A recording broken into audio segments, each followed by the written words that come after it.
নমস্কার বন্ধুরা, দ্য বংস রসুইঘরে সবাইকে স্বাগত।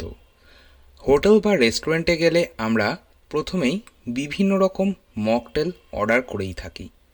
আজকে আমি শেয়ার করছি একদম হোটেল বা রেস্টুরেন্টের মতন ব্লু লেগুন মকটেলের রেসিপি। সাথে রয়েছে ব্লু কিউরাসাও সিরাপ বাড়িতেই কিভাবে একদম বাজারের মতন তৈরি করে নেওয়া যায় তার পদ্ধতিটাও। আসুন দেখে নেওয়া যাক আজকের ভিডিওটা। প্রথমেই আমি কিউরাসাও সিরাপটা তৈরি করব। তার জন্য আমার প্রয়োজন কমলা লেবু। এখানে আমি একটা মিডিয়াম সাইজের কমলা লেবু নিয়েছি, আর এই কমলা লেবুর খোসাটা একটা গ্রেটারের সাহায্যে গ্রেট করে নিচ্ছি, মানে অরেঞ্জ জেস্ট আমি রেডি করছি। দেখুন, কমলা লেবুর খোসাটা আমি গ্রেট করছি, তবে খোসার নিচে একটা সাদা অংশ থাকে, সেটা যেন কোনোভাবেই গ্রেট না হয়ে যায়, তাহলে কিন্তু এটা তিতকুটে হয়ে যাবে। আমি একটা মিডিয়াম সাইজের সম্পূর্ণ কমলালেবুর খোসাটাই গ্রেট করে নিলাম, আর তাতে করে আমার 1 টেবিল চামচ অরেঞ্জ জেস্ট হয়েছে। এবার আমি যে কমলালেবুটা গ্রেট করলাম ওইটাই একটা ছুরির সাহায্যে কেটে নিচ্ছি, আর এই কমলালেবুর রসটা আমি একটা পাত্রের মধ্যে আলাদা করে রেডি করে রাখব। আমি একটা মিডিয়াম সাইজের কমলালেবু সম্পূর্ণটা রস করে নিচ্ছি। দেখুন, আমার যে পরিমাণ রস এখানে হলো সেটা হচ্ছে 1/4 কাপ, মানে 4 টেবিল স্পুন কমলালেবুর রস আমার এখানে হলো। এটা আমি সাইডে সরিয়ে রাখলাম। এবার যে পাত্রের মধ্যে আমি এই সিরাপটা রেডি করব সেই কড়াইটা নিয়ে নিলাম। এর মধ্যে এবার নিয়ে নিচ্ছি 1 কাপ চিনি। ওজন হিসেবে এখানে 250 গ্রাম চিনি রয়েছে, আর দিয়ে দেব এর মধ্যেই ওই একই কাপ মেপে 1 কাপ জল। চিনি আর জলের পরিমাণটা সমান রাখবেন।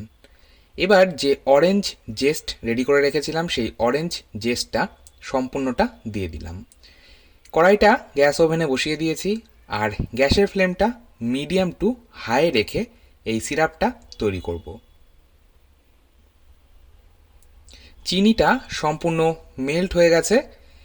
এবার এটা একটা চটচটে শিরা বা চিনির রস তৈরি করে নেব। এই কিউরাসাও সিরাপ তৈরি করার জন্য চিনি শিরাটা একতার বা দুতারের কোনো শিরা তৈরি হবে না। শিরাটা হবে একটু চটচটে। আমি দেখিয়ে দেব। দেখুন, দুটো আঙুলের মাঝে যখন এটা নেওয়া হচ্ছে একটা চটচটে ভাব রয়েছে, কিন্তু কোনো রকম একতার বা দুতার কিন্তু তৈরি হচ্ছে না। আমাদের চিনি শিরাটা একদম তৈরি। গ্যাসের ফ্লেম বন্ধ করে দিলাম, আর এটা তৈরি করতে সময় লাগলো 8 মিনিট। এবার যে কমলালেবুর রস আমি আগেই রেডি করে রেখেছিলাম সেই রসটা সম্পূর্ণটা দিয়ে দিলাম, আর এখানে আমি 1 চা চামচ পাতিলেবুর রস রেডি করে রেখেছিলাম সেটা দিয়ে দিলাম। গ্যাসের ফ্লেম বন্ধ করার পরেই কিন্তু লেবুর রসগুলো দিতে হবে।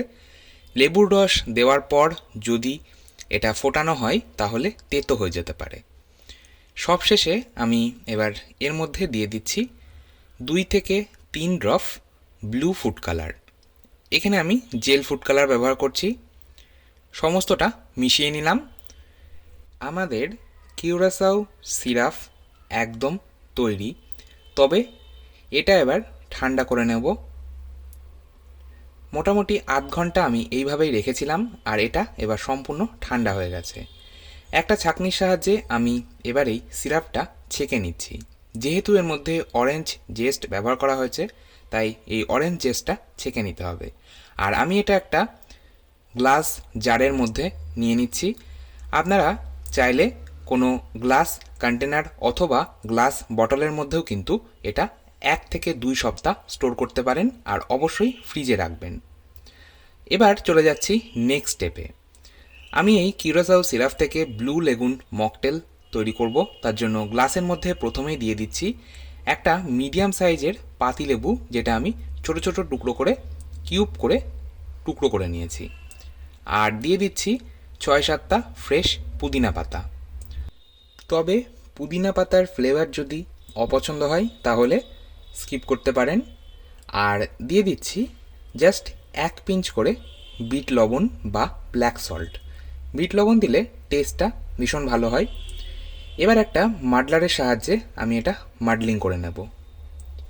যদি মাডলার না থাকে সেক্ষেত্রে রুটি বেলার যে রোলিং পিনগুলো হয় সেটার মাথা দিয়ে আপনারা এই কাজটা করে নিতে পারেন। এবার এই গ্লাসের মধ্যেই আমি দিয়ে দিচ্ছি আইস কিউব।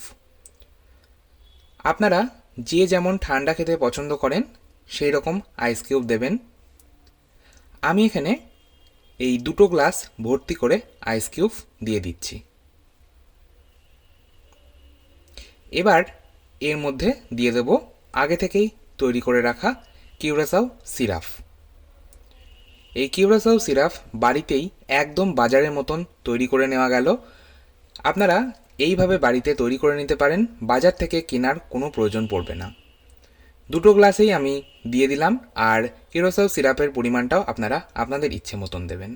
এবার দিয়ে দিচ্ছি ফ্রিজের ঠান্ডা জল। আপনারা চাইলে এখানে সোডা ওয়াটার কিংবা স্প্রাইট কিন্তু ব্যবহার করতেই পারেন। একটা চামচের মাথা দিয়ে এবার সম্পূর্ণটা মিশিয়ে নিচ্ছি। তৈরি হয়ে গেল একদম হোটেল বা রেস্টুরেন্ট স্টাইলে ব্লু লেগুন মকটেল বা ব্লু লেগুন লেমনেড, যেটাই আপনারা বলেন। আপনারাও বাড়িতে একবার এইভাবে ট্রাই করে দেখতে পারেন, আশা করছি আপনাদেরও ভালো লাগবে। সবশেষে আমি এক টুকরো করে পাতিলেবু গ্লাসের মধ্যে দিয়ে দিচ্ছি, এতে করে দেখতে ভালো লাগবে। এবার এটা আমি গার্নিশ করে সার্ভ করব। আর ভিডিওটা ভালো লাগলে একটা লাইক দেওয়ার অনুরোধ রইল, আর আমার ভিডিও সবার আগে আপনার কাছে পৌঁছতে চ্যানেলটা সাবস্ক্রাইব করে পাশে থাকা বেল আইকনটা প্রেস করে দিন। এতে করে আমি যখনই কোনো নতুন ভিডিও পোস্ট করব আপনাদের কাছে সরাসরি নোটিফিকেশান পৌঁছে যাবে।